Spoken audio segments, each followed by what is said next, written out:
JJ, yes, we do Yes. have quorum. Okay. Well, we're going to go ahead and get started. Welcome everybody to the Meaningful Careers Committee meeting. Today, September 11th, 2025. I'll call our meeting to order at 12:19 p.m. Michael, would you like to do roll call and introductions? Absolutely. Melissa Van Hook. Hi, hello, Melissa Van Hook. I'm chair for the Meaningful Careers Committee as well as for ADDPC, and I'm the parent to two young sons, well, young adult sons on the autism spectrum. Thank you. Monica Cooper. I'm Monica Cooper. I am self-advocate and chair of the grant committee. Thank you, Monica. Kristen Mackey. Hello, everyone. Good afternoon. Kristen Mackey, the administrator for the Vocational Rehabilitation Program and member. Thank you. Our two interns, Alexander Martinez. Hello, everyone. I'm Alexander Martinez. I'm the current PAC intern with ADDPC, so I'm going to be interning with them for the next 2 semesters. Thank you, Alexander. Sharon. Hi, everyone. I'm Sharon Wool, the other intern. We'll be with you all until May. Thank you, Sharon. And I'm Michael Leyva. I'm the Contracts and Grants Coordinator for the Council. And you're all alone today. It's just a one lone staffer today, huh? Yeah. Well, thank you, Mike. All right, everybody. Thank you so much. Let's move on to agenda item B, the review of our minutes from a July 25th, 2025 Meaningful Careers Committee meeting. Hopefully everybody had the opportunity to look those over. So Monica, Kristen, and me, it's just us. Does anybody have any comments or corrections that need to be made to the minutes? Yes, Mike. I wasn't sure if Marcy Crane was attended the meeting. I know she attended one of our committee meetings prior to, but I wasn't sure if she was at the July 25th meeting. Does anyone remember that? I think she was. I feel like she was as well. Okay. The only way to check for sure would be to either ask her or look at the recording, huh? I'm going to look at the recording, and if it's okay with you, Melissa, I'll make the correction if she did participate and add it to the meeting minutes. Okay. Yes, of course, that's fine. Okay. Kristen and Monica, other than that, do you notice any corrections or notes? No. Okay. Okay, hearing none, I'll call for a vote to motion to approve the meeting minutes for July 25th, 2025, and Michael will make a correction for Marcy Crane's attendance if necessary. Do I have a motion? So moved. Thank you, Monica. Do I have a second? This is Kristen. I'll second. Thank you. All in favor of voting, please say aye. Aye. Aye. Okay, have to ask. Anyone abstaining? Okay, thank you. Motion carries. Okay, agenda item C, our Direct Employment Service Professionals Impact Initiative from the Sonoran Center for Excellence in Disabilities. Okay, Mike, I'm ready. Okay, Melissa, thank you. Welcome.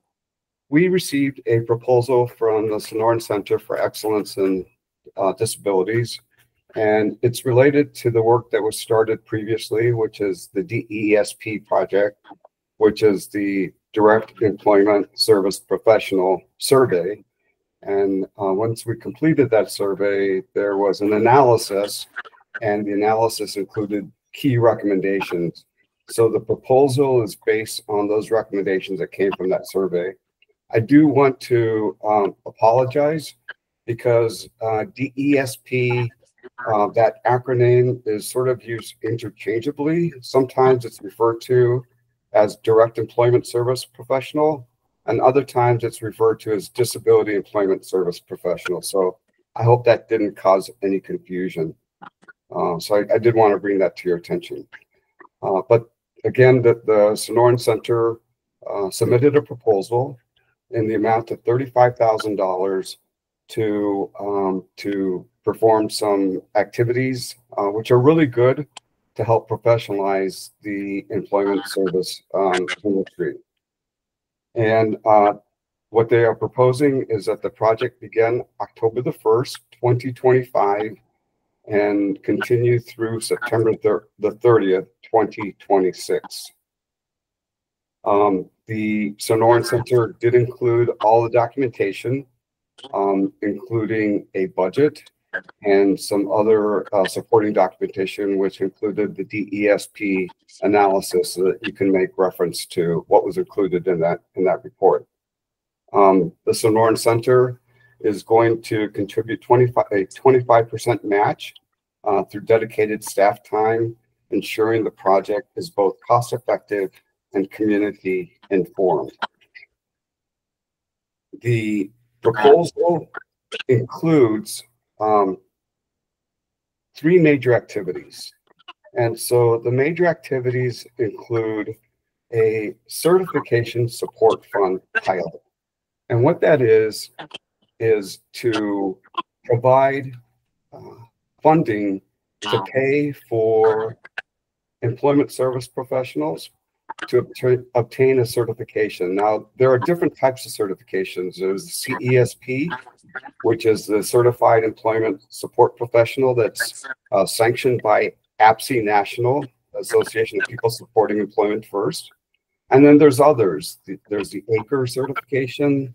There's the Mark Gold certification, Griffin Hammes. And then I think there are even some others.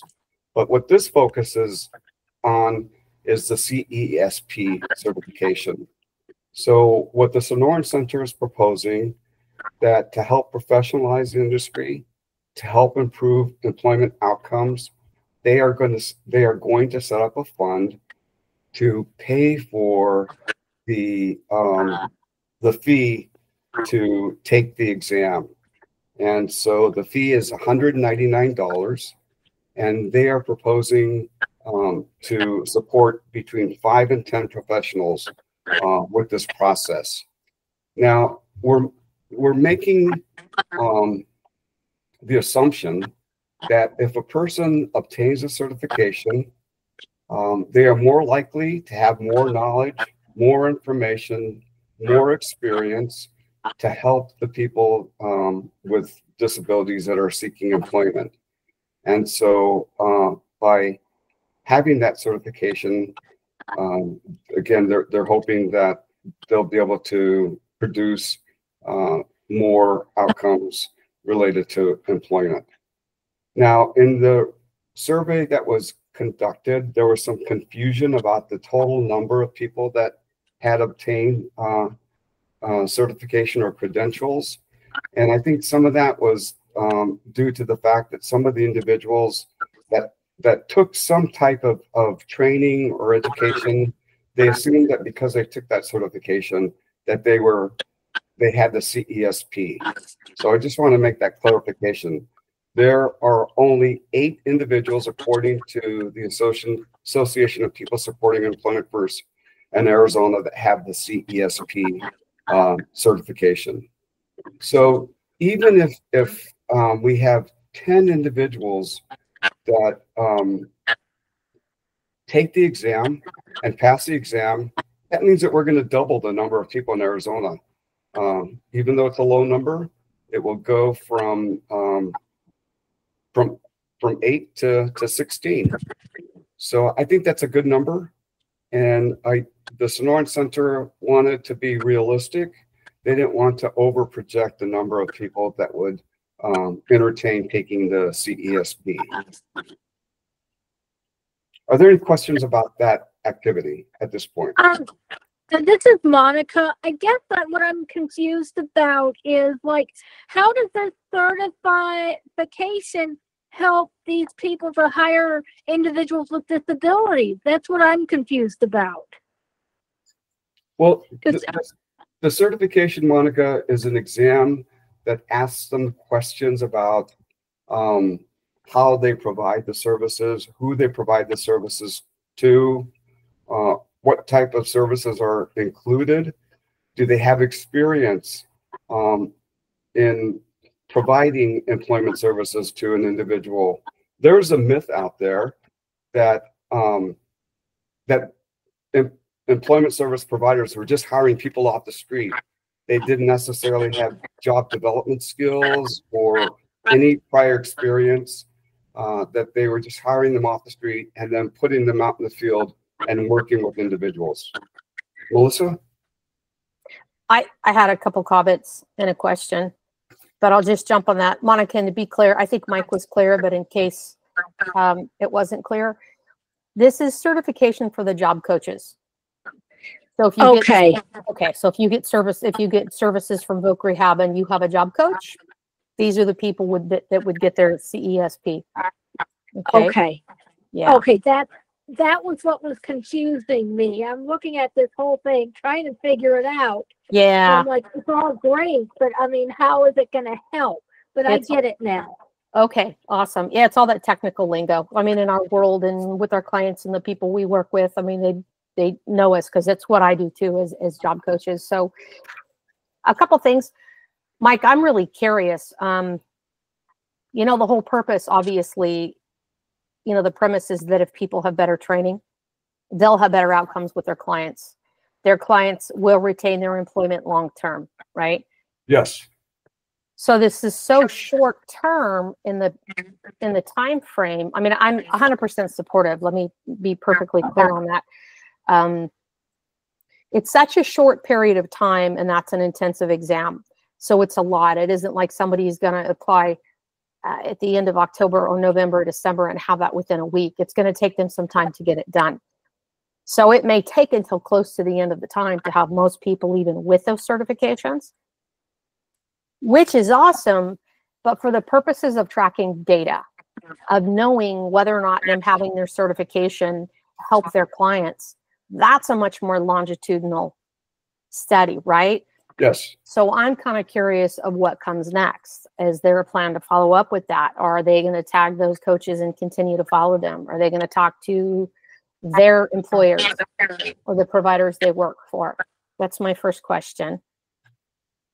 Okay. Do you have any idea? So, I mean, that's, I guess, a conversation with Gina and all the rest. So the good thing about this proposal is that it's the Sonoran Center that is obviously assuming responsibility for it, and it's the Employment First team. And so I know I'm jumping ahead, but the individuals that are involved from the center are people with experience. We have a solid team that have either worked for an employment service provider, or have been involved in Employment First since the beginning. For example, Gina Griffiths. Yep. So the Employment First initiative is going to continue to do the follow-up. So even after the 12 months ends, they will continue to track those individuals. Are they obligated to give us reports and follow-ups on that after that contract period ends? They are obligated, and I think part of the problem that we discovered, Melissa, is that unfortunately we don't really have good data, and so just like this survey, we're starting with a baseline. So I think that it's good that that you asked that question, and it's important that everything that we do, as it should have been done in the past, should be tracked and evaluated.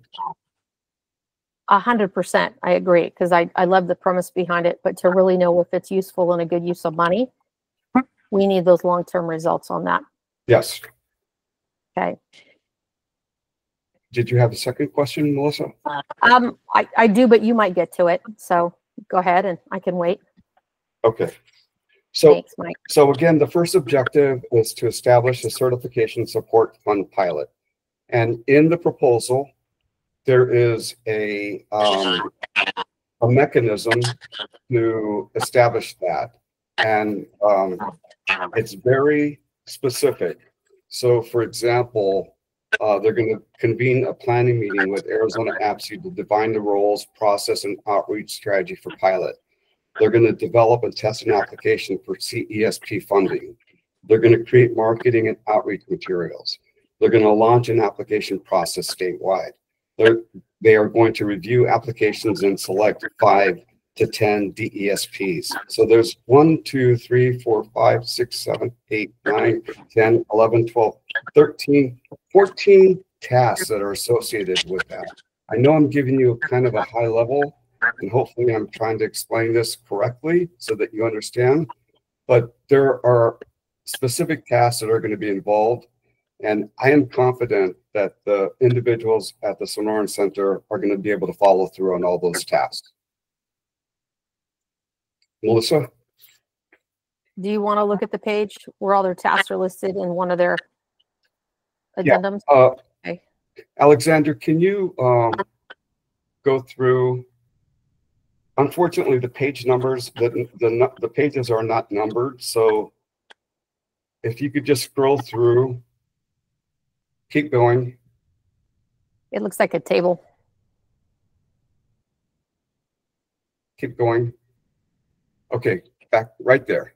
So these are the 14 steps that I mentioned related to establishing the certification fund.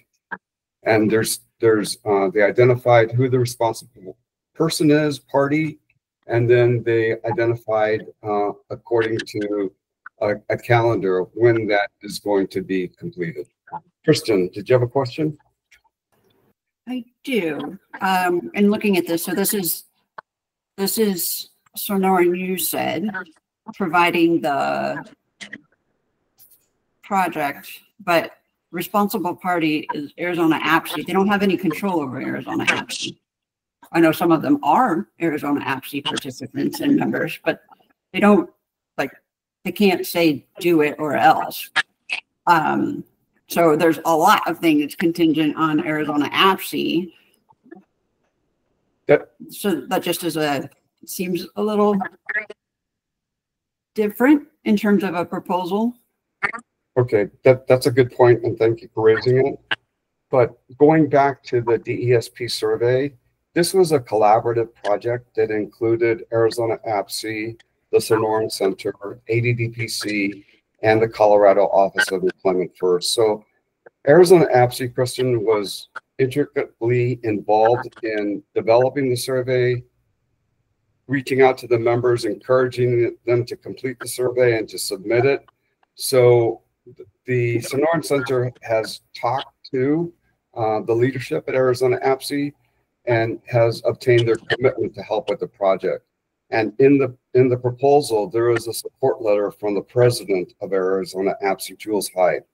So I am confident that Arizona APSI is going to make sure that they complete the assignments that are assigned to them. Melissa? Yeah. Oh, sorry. I don't know. Go ahead, Kristen.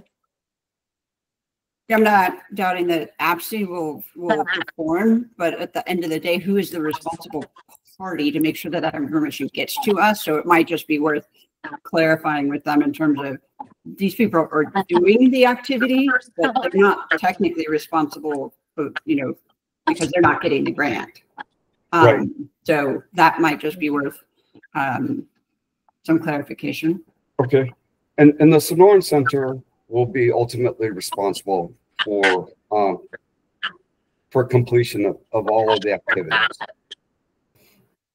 Okay. Chris and I 100% agree with you. All really valid points. You guys know it well. Most of you know, I know Jules really well. They're absolutely interested in doing this. They're committed to it. I have one little concern, and this is something that, Mike, because you'll be running this, and I want to make really clear. I have concerns about APSI staying really organized and on top of everything. Okay, that's been an issue for them in the past. And I know Jules just started a new job. He's got a lot on his plate. He's perfectly capable of this. But we had a conversation recently, and I know you guys had all met to discuss this prior to the grant being fully written out, the proposal. Exactly what APSI will be doing needs to be made perfectly clear to them. I mean, they almost need to be spoon-fed on what their steps are, timelines, and what they have to do. I'm sure you guys are going to do this anyways, but there needs to be another meeting with leadership at APSI and the people responsible carrying this out, and the team down at U of A, to make sure everybody is crystal clear. because they absolutely they want to do this, but right now they currently have no idea how they're going to do it. So they're literally going to be need to be handheld through a lot of this. How do we get it out? How do we find the people? How do we manage this? What do we do? Like, how does that work? They have no framework and no structure for it. I know they're really supportive of it, but they need a lot of help. Okay. Right. So when you can meet again with Jules and his team, and then the rest of these people that like it, put it in writing, crystal clear of what they've got to do. I will. Please. Okay. I mean, I don't think it will be successful if we don't do that. No, thank you for bringing that up, Melissa. You're And welcome. regarding the APSI leadership, they have a good team in place. Jules Hyde is the president. Sedona Levy with the Hope Group is the vice president. Sam Klein is the secretary, and Jason Sneed is the treasurer and treasurer. So I am confident that that they will succeed in what they have been tasked with. But I will absolutely make sure that I convene a meeting with the Sonoran team as well as the APSI leadership team and specifically spell out what their responsibility is and how it's going to be completed. Okay. And so, you know, that's not just my opinion. That's from a direct conversation with Jules. Okay. Okay. So that's all right. Hi, JJ. Good to see you. No problem. Thanks, everyone. Bye. Thank you. They can do it, Mike. They're going to need help. And the team that you said that they know how to get this stuff done. They're just going to have to give these guys guidance. 100%. Yeah, and I strongly believe that the Sonoran Center is going to provide that that guidance. I would think so. You know, like you said, they might have to be spoon fed, but I believe that the Sonoran team will do that. Okay.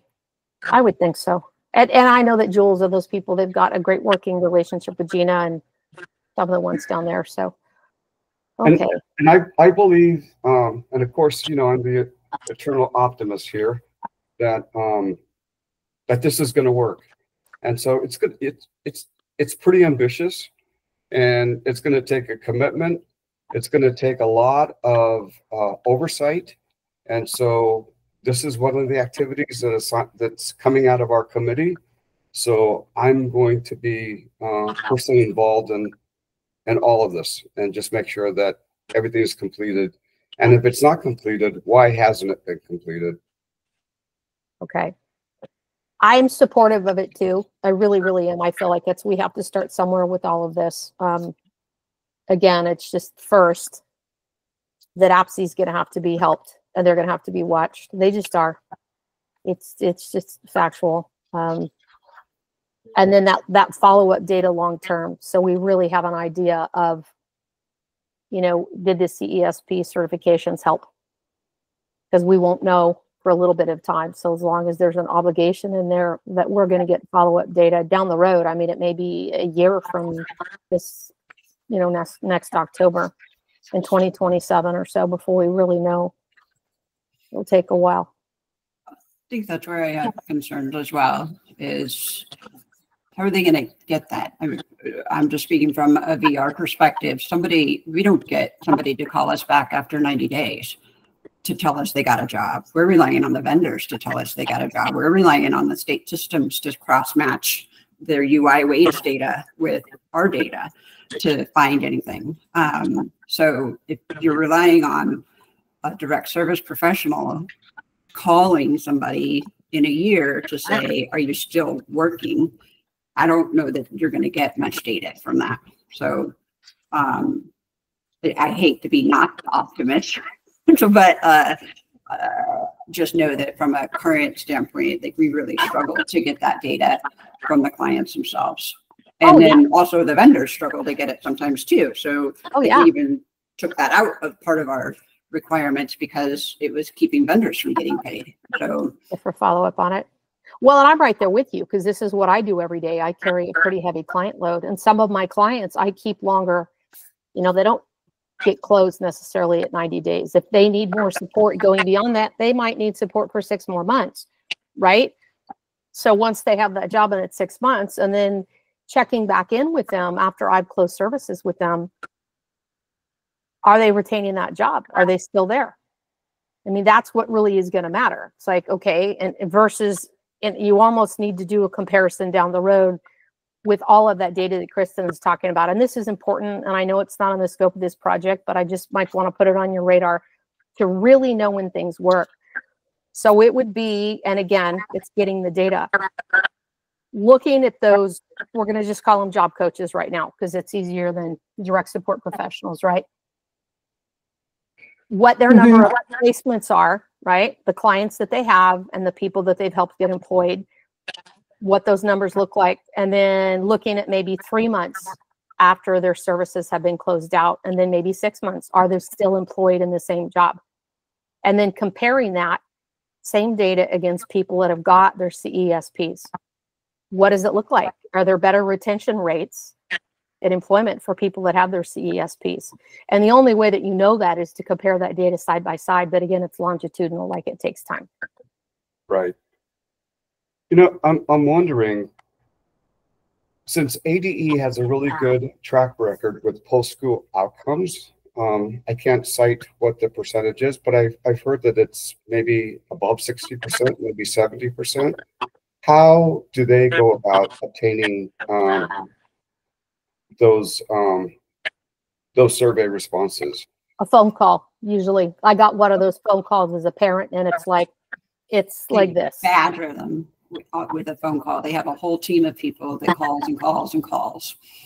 Okay. So since Sam Klein is a secretary, I'd like to bring Sam Klein into this and have that conversation with her, and so that we can do that follow-up, because I think it's so important. Again, we're relying on collecting this data, having this data. As long as it's baseline, let's make sure that that information is accurate. And so maybe, again, there might be some best practices, whether they're phone calls, a team of people making those phone calls, see how we can incorporate that into this project. Well, and Mike, it would even be looking at, if we know who those 8 individuals are with their CESPs now, and if there's any way to get that data going back with their client retention and their placement rates and what all that looks like, and then compare it with another sample of people in that same time frame, right? For client job placement and retention and all that, because that's data that already exists. You just have to get it. I mean, that would be interesting to know right there, comparing those two things side by side for things that have already happened. So just some thoughts. Okay. I know we have to vote soon. Okay. Yeah, we're at our time. Okay. So the next activity is to develop and launch on-demand foundational trainings for the direct employment service providers. So within this project, the Sonoran Center will develop additional resources for the training and education of disability employment professionals in Arizona. The Sonoran Center will develop and pilot 3 on-demand onboarding trainings to support new and emerging employment professionals. These training modules will focus on the 3 most requested topics identified by the survey, and that includes system navigation, disability employment policies, and providing culturally responsive employment services. And I know that because of the administration's concern about using terms such as DEI and all that, I'm going to make sure that we use appropriate language. And we're going to be very cognizant of that. And then another item, while it's not specifically an objective, it's the planning and implementation. The Sonoran Center will host and facilitate regular engagement activities with all collaborators on this project, including Arizona APSE, ADDPC, the Colorado Office of Employment First, and other key stakeholders. This proposal aligns with the Meaningful Careers Goal, specifically Objective 2. I talked about a little bit about sustainability earlier, although I didn't mention sustainability, but the fact that this is a project that is going to be overseen and managed by the Sonoran Center, who is also responsible for Employment First, there is going to be data collection. There's going to be surveys. They're going to make sure that whatever information is collected, that it's shared. And they're also going to find out if it works or if it doesn't work. And not just questions like, did you like the training, or what specifically did you like about the training that led to some employment outcomes? So the team is going to be, it's just a good team that's going to be responsible for making sure that everything is followed through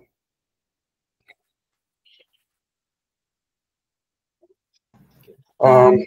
In the proposal, they have the team, and I mentioned who they are. Mike, can I stop you for a second? Yes, I'm sorry. I think Kristen had a question or a I'm comment. sorry. No, you're good. Thank you. Okay. Thanks, Melissa. In some of the proposal I read, or maybe perhaps developing an Arizona specific certification. And I would just say, I don't know that we want to go down that path. There's 2 already developed. They're nationally certified. So I don't know that we should spend the effort and activity. How would you get like a national certification from an Arizona state perspective? Like, I think the biggest, from my perspective on what I hear, is the cost of the training, like sending people to the training, the cost for that hourly amount, and then the cost to get the certification. So instead of spending effort on developing Arizona specific training, I'm not certain that is worth the juice is not worth the squeeze there, I don't think. Okay. Well, why reinvent the wheel if it's already really good, right? Because I don't have my CESP, and to be perfectly honest, I'm considering going through, but it would be Mark Golden Associates. Like, that's my favorite. So it's like I don't think it's worth the money to develop something completely separate when there are already some good options out there. Okay. Thank you for raising that. Are there any other questions about that second objective or the sustainability? Okay, so I'll go on. I mentioned the team that they have in place. So it includes Gina Griffiths, who is going to be the coordinator, the project lead. Jessica Winchester is going to work closely with Gina. And Jessica Winchester is the Employment First manager at the Sonoran Center. Lori Sandonay is the systems change liaison. So she'll be responsible for all those activities related to that. JC Farkas is the president and CEO, I guess, of the Sonoran Center. So she's going to be overseeing the project. And then they have 2 other individuals that are going to be contributing. Patrick Rivers will serve, he has a PhD. He's going to serve as the evaluator for the project. And then Andrew Milne, who is the plain language expert at the Sonoran Center. And I'm really glad that they're going to include plain language as part of making sure that it's embedded in everything that is created. So Marcy and Lonnie reviewed this, and they did have some questions. So there's a second document that I attached, and that is, if you can go to that second document, Alexander. It's this document here. So there were 5 questions, and I know that we are sort of running out of time, but one question had to do with, can you really make a case for if a person has a CESP, does that mean that they are going to have increased employment outcomes for individuals with IDD? So in the Sonoran Center's response, they did clarify that there are only 9 people in Arizona that have successfully completed the CESP. And unfortunately, there is no data at the moment to prove that if you have that CESP certification, does that lead to a better outcome? Christian, do you have a question? No, it was more back to the budget, so you can finish here. Okay. So again, they're going to start to collect this information. And I was surprised.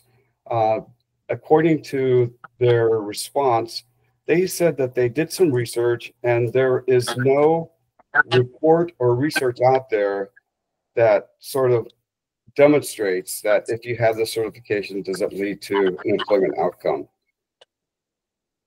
The premise here is that we're trying to professionalize the industry. We're trying to provide resources, tools, so that they can be more effective in the delivery of the service that they provide, which in turn will lead to competitive integrated employment. The second question was, what additional tracking will you consider implementing to help identify additional training resources? So through this work, the Sonoran Center said that they will continuously solicit community feedback to assess community needs, identify gaps at the micro, meso, and macro levels, and all this work is going to drive everything that they do. They also said that they're going to work closely with the partners, Arizona APSI, ADDPC, as well as the Colorado Office of Employment First. Another question was, who paid for the CESP certifications for those already certified? So that goes back to the 9 people that have the certification. Anecdotally, it looks like they either paid for it themselves or their organization paid for it. We don't have any more data to show who paid for it. So the assumption is that they paid for it themselves. And then the fourth question is, who will be responsible for paying for the CESP certification after the pilot project ends? And the Sonoran Center said that the intent of this pilot project is to determine what the next best steps for Arizona will be in terms of pursuing credentials for professionals. So we're going to closely monitor this and develop a mechanism so that it can be sustained over time. And then the fifth one was a clarification of what is Andrew Milne, the plain language expert, and the instructional designer consultant, what are their roles and responsibilities? And they identified what each of them will be doing. Kristen, do you have a question? Yeah, just going back to, and I raised this before, the budget. So, we fund the Employment First activities through Sonoran, you said. So Jessica, JC, Lori, Gina, all of them are already being paid by VR for a portion of their work. And some of it, large portions, like the program managers, 80% we pay for. So really, and the work bleeds, right? It works, it gets diffused, but continue to be a bit concerned that some of the work that they're doing through Employment First, and now we've mentioned it several times, Employment First will be involved, Employment First will be involved. How much are they involved, and how much is it, costing an ADDPC when it is already being paid for from a VR perspective? VR has worked with Sonoran, you said already, to develop ACE training, customized employment training for staff. Are those going to be just picked up and reconstituted for DESP? And then then do you have to pay for the whole thing again? Like, I just think that there's some, some other questions that may need to be asked, like what's already been developed as a part of the work through Employment First and customized employment, because we're paying for both of those services through Sonoran, you said. And how much of that is overlap, or, have they taken that into consideration when building their budget about the entire cost of things? Because I don't want you guys to have to pay for more than what, if it's already been developed and it just needs slight tweaks, then it shouldn't be a full cost, to you all. So. That's a good point, Kristen. Thank you for bringing it up. But it's my understanding that the products that are going to be developed are new products. And if it's something like, for example, customized employment, it's not going to be repackaged, but it's going to be added value to this. So this was already paid for, And so it's going to be utilized. But again, it's my understanding that the trainings that are offered and the products that are created are new. And Kristen, perhaps as we receive the quarterly reports, I can share them with you and have you review them. And if there are any questions, this is duplication of effort, for example, it's already been done, then we can bring it to their attention. And when I have that meeting with them, with the leadership team at the Sonoran Center, I'm going to make sure that, again, that these are, quote, new products. Okay. Yeah. And then I think the only other thing, and it's back to a little bit what Melissa said, this is very specific to CESP. And there's 2 other products out there, right, that could be certification that ostensibly would increase people's skill. We're not developing one specific thing. I would imagine there's crossover between the knowledge, skills, and ability that are needed to get into or to be successful in those certs. Is there a reason why we're narrowing it? Is it just because it's the pilot? Or is there an opportunity to expand it? I think it was narrowed because it was a pilot. And I think it also had to do with the cost factor, Kristen. The CESP is $199. I don't know, unfortunately, how much it costs, for example, to obtain the Griffin-Hamas certification or the ACRE certification. It might be $500 and maybe $600. But they felt that the CESP might be, quote, the easiest path to follow for the pilot, and then to expand it. And I think the overall goal, again, is to professionalize, to provide these tools and resources, and encourage those individuals not to only have a CSP, but an ACRE and a Griffin-Hamas. And Mark Gold, Melissa mentioned that she would much rather take the Mark Gold training. So I think it's going to be incumbent upon the person. Makes sense. Thank you.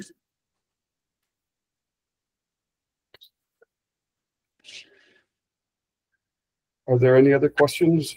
I don't have any. I don't either.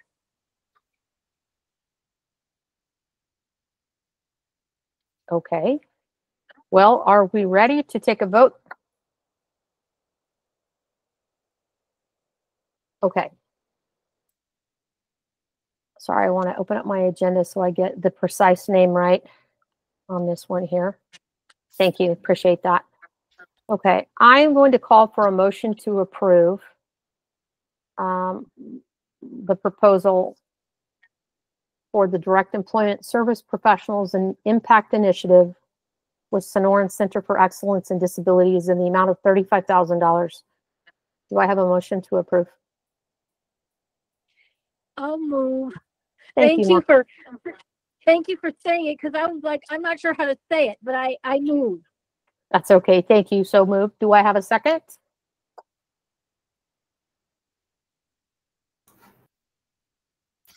This is Kristen. I will second. Thank you, Kristen. Thank you. All those in favor of approval, please say aye. Aye. Aye. All those opposed, please say nay. Anyone not voting? This is JJ. I'm not voting. I joined late and didn't do my homework, so I don't feel qualified to vote on it. Okay, not enough info. Okay. Yep. All right, thank you. But with 3, we do have quorum. Thank you. Motion carries. Okay, so the next stop will be Executive Committee, Mike? Yes. Okay. And I took notes, so I'm going to make sure I include that and share it with the executive committee. Okay. And we don't have, do we have a council meeting again? And when is November our next council meeting? No, there's a full council meeting on September 26th. So there's an executive committee meeting on September 19th, and then the full council is Friday, September the 26th. I know it's on my calendar somewhere, but it's just easier to ask you right now. So thank you. I appreciate that. That's all right. I knew it was coming up too, so. Yeah, it's coming because I gotta beat both of those. So, okay. All right. Agenda item D, a call to the public. I don't exactly note any public members on here. So moving on. Okay. All right. Thank you all for your time today. Appreciate it. Good conversation. Lots of really good feedback. Thank you. Mike, just keep us in the loop. What happens? Because we want to know. Inquiring minds. Okay. Actually, there's something else I wanted to share, and I know I'm running over, but just quickly, can I talk about something that's not on the agenda, or is that not appropriate? It depends. Is it council business? Yes. Okay. If it's about something that we might do or work on, Yes. it would probably be outside of, yeah. Okay. So is it okay if I send an email to the committee? That would be okay. Okay. So Yes. I'm gonna send an email to the committee Can you regarding. talk to me about it later? Yes, Monica, I will. Okay. I'm going to send you information on Project Search. I'm going to give you an update on what's happening. Yeah, that's fantastic. That's fine. It's just because it's not on the agenda, we can't, because it's the committee's business. So I sorry. apologize that I did not add it to the agenda, but I'll send an email and give you an update. That's okay. We don't want to be in trouble with the AG's office. So No. Okay. All right, everybody. Thank you so very much. Y'all have a good weekend coming up. You too. Thank you. Bye. Bye. Thanks, Melissa.